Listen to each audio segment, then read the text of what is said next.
Jornal TV Escola está começando e hoje vamos encerrar o módulo desta semana com a 15ª teleaula do curso sobre a História Política de Minas Gerais. E o que vamos ver?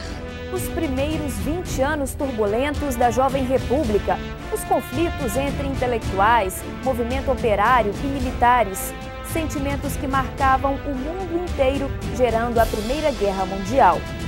E o Brasil tentava se manter com um pacto político, distante de questões sociais sérias, que já não ficavam mais no silêncio.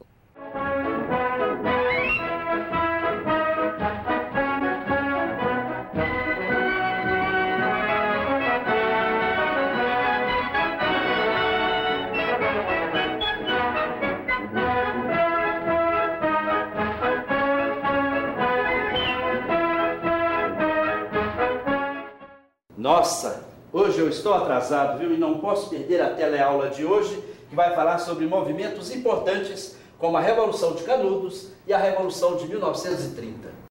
E como estava Minas Gerais neste cenário?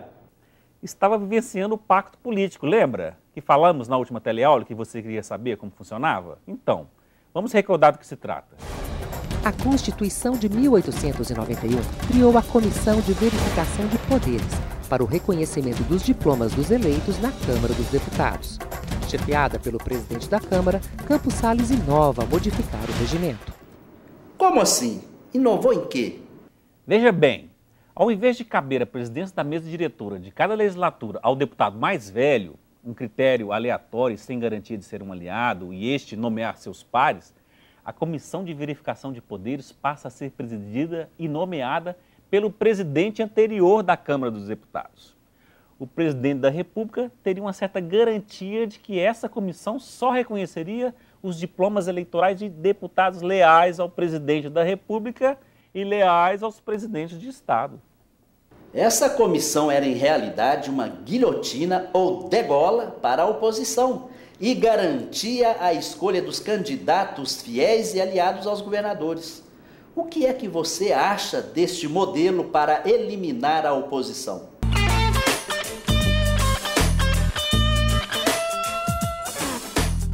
Não, completamente negativa. Qualquer forma de cerceamento da pessoa poder se expressar, isso é altamente negativo. A oposição ela tem que ter voz ativa.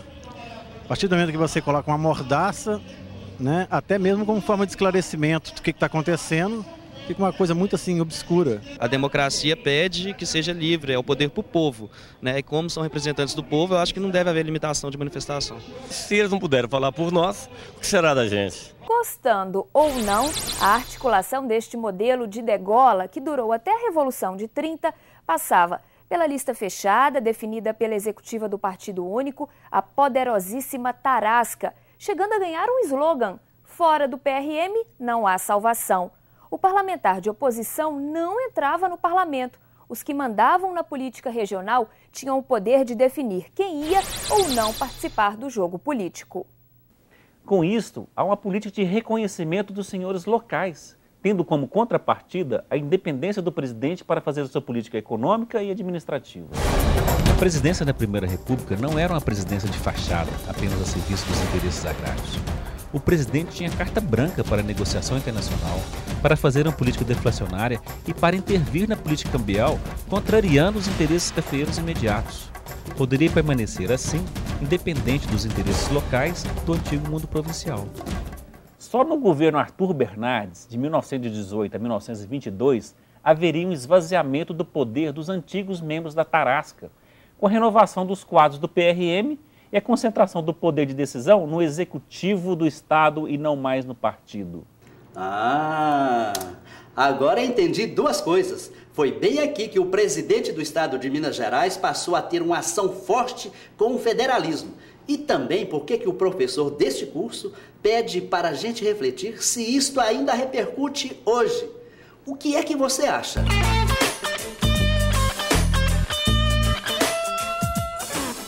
Independentemente de quem seja governador, ou presidente, ou partido, quem que você acha que tem mais força hoje em dia? Eu acho que o presidente.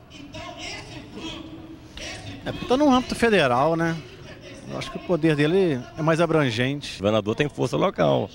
tem mais credibilidade e não poderia ser diferente, em diferente partido, não é? Porque é uma política regional, é ele que conhece os municípios, é ele que viaja, é ele que distribui verbas, é ele que convida os prefeitos para assinar convênios, fica mais fácil. Vai ter um embate, vai ter um choque com isso, e quem perde é a população, porque vai ter incongruência na gestão, tanto federal quanto estadual. O mundo da política estava reservado aos membros do Partido Republicano Regionalizado, mas começaram a surgir pequenas fissuras nesse edifício republicano. Para entender isso, precisaremos relembrar os primeiros anos da jovem República Brasileira. Primeiro foi a revolta da Armada contra o novo regime. Entre 1891 e 1893, a esquadra da Baía da Guanabara bombardeou o Rio de Janeiro. Depois foram os grandes estancieiros da fronteira gaúcha, que pegaram nas armas em protesto à marginalização do poder. Eles estavam submetidos ao grupo dos seguidores de Júlio de Castilhos. Esta revolta armada nos conduziu a uma das mais ferozes guerras civis da história brasileira, a Revolução Federalista, que foi de 1893 até 1895, deixando mais de 10 mil mortos. Em seguida, veio a revolta da vacina no Rio de Janeiro. Rodrigues Alves determinou a reurbanização e o saneamento da capital da República, por causa da alta incidência de doenças como a febre amarela e a varíola. As obras ficaram por conta do prefeito Pereira Passos, e o saneamento era responsabilidade de Oswaldo Cruz. A população era contra as brigadas mata-mosquitos, a vacinação obrigatória e a remoção dos moradores dos cortiços e morros centrais para bairros distantes. Houve até bombardeio nos morros do bairro da Saúde, reduto da insurreição. No campo, em pleno sertão baiano, entre 1896 e 1897, os moradores de Canudos, liderados pelo guia religioso Antônio Conselheiro, se declararam em guerra contra a República. Milhares de soldados foram para lá, enviados para sufocar uma rebelião de sertanejos. Na última campanha, o exército tomou o reduto e provocou uma chacina.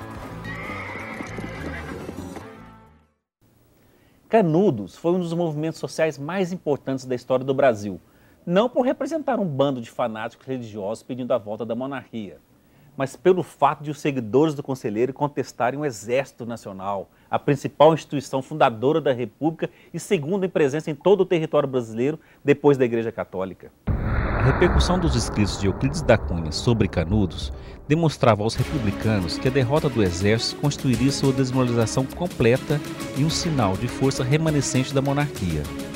Os tenentes e os intelectuais foram os primeiros a vislumbrar uma república já envelhecida.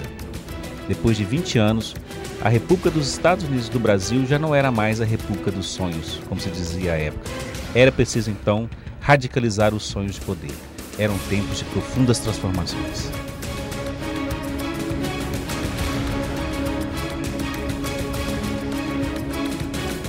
Também nos aproximávamos das comemorações do primeiro centenário da independência. O ano de 1922 reuniu vários eventos que mudaram de forma significativa o panorama político e cultural do país. A Semana de Arte Moderna, a criação do Partido Comunista do Brasil, o movimento tenentista, a criação do Centro Dom Vital, a comemoração do centenário da independência e a própria sucessão presidencial de 1922 foram indicadores importantes dos novos ventos que sopravam, colocando em xeque os padrões culturais e políticos da Primeira República.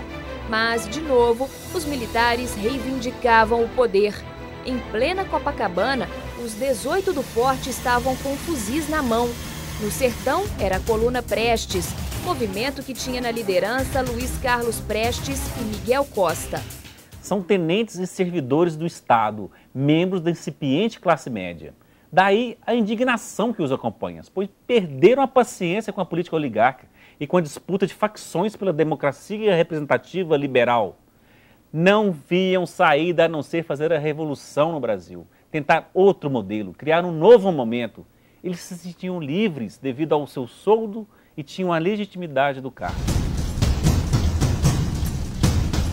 Os rebeldes eram perseguidos.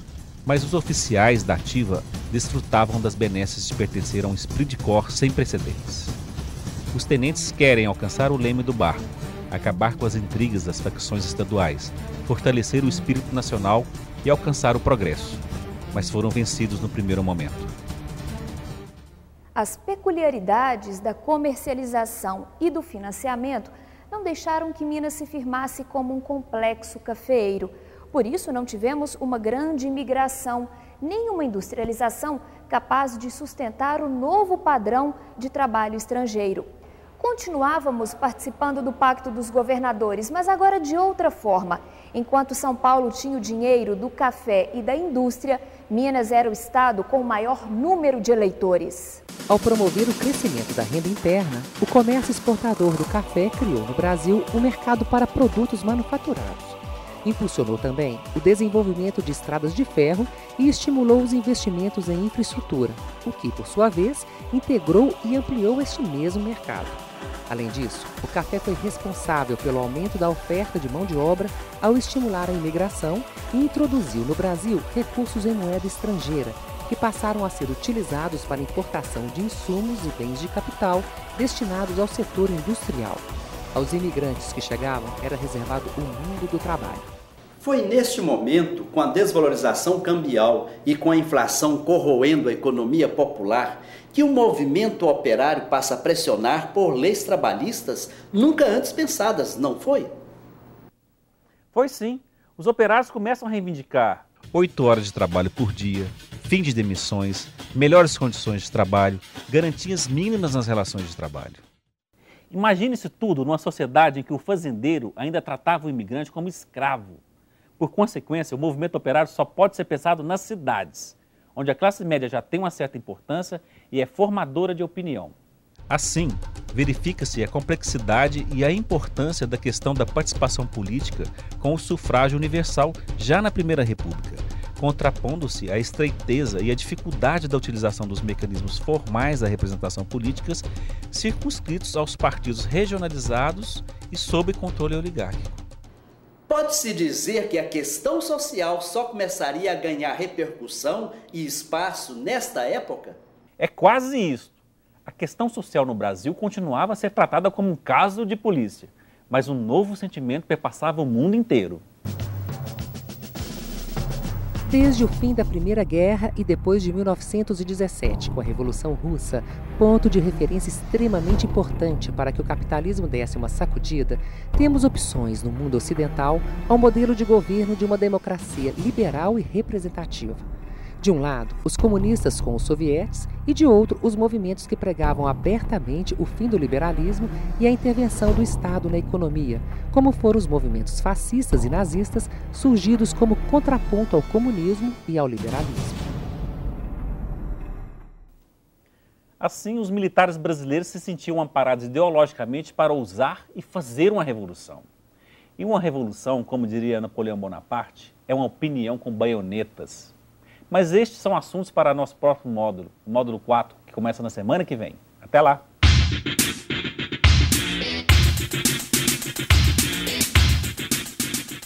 Na teleaula de hoje, você viu como as primeiras décadas da República no Brasil foram marcadas por revoltas internas em várias regiões do país. E viu também como o surgimento de novas camadas sociais, a vinda dos imigrantes e a formação da classe operária abriram um novo cenário de reivindicações junto aos militares. No mundo, o capitalismo é abalado por novas correntes de pensamento, lutas e movimentos contra o liberalismo. Um campo farto para novas ideias e revoluções que haveriam de vir. Nos encontramos na próxima teleaula. Até lá!